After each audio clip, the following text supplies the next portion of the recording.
When we see people treated differently simply because of their race, caste, or skin color, something in us immediately rejects it.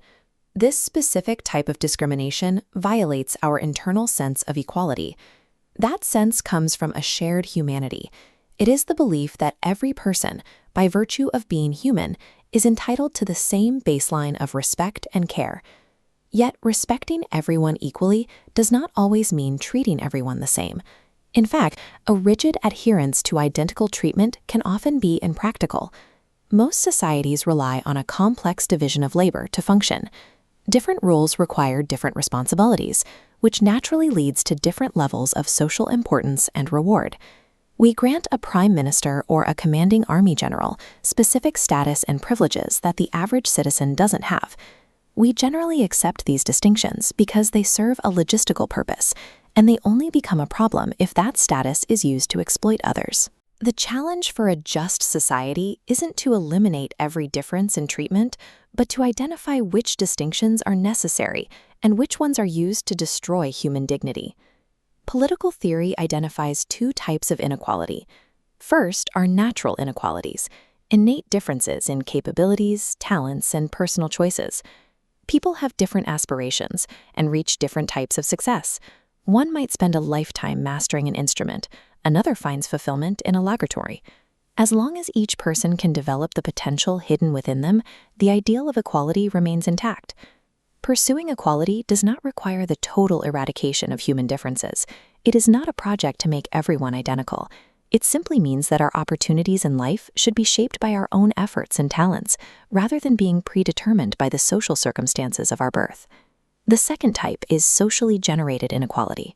These are artificial barriers, unequal opportunities, and systems of exploitation created by society.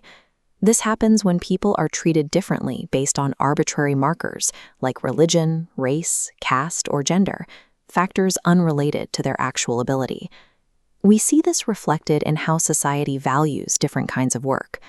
Often, intellectual labor is granted immense prestige, while physical, manual labor is undervalued and poorly rewarded. This creates a system where rewards are distributed based on the biased values of the society, rather than the actual contribution or effort of the worker. To combat this, we rely on equality of opportunity. This is the requirement that every human being has an equal right to develop their unique talents and pursue their own goals.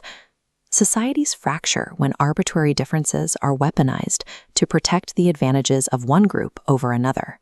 To understand if a society is truly unjust, we have to look past simple gaps in wealth or social status. A world-class cricketer or a highly successful lawyer will naturally accumulate more wealth and prestige than most people. When these rewards are the result of personal talent and hard work, they don't break the social contract. Inequality in property or social rank isn't the primary source of injustice. The breakdown of justice occurs when people cannot access the baseline requirements to develop their potential: education, health, and safe housing. A society becomes inherently unjust when these are denied to some. Without them, equality of opportunity is impossible, as natural talent cannot be realized. True justice requires a dual commitment: respecting the natural differences in human ability while guaranteeing absolute equality and access to basic needs. True equality is achieved by ensuring every person has a fair chance to develop their talent, supported by an unbreakable foundation of universal basic rights.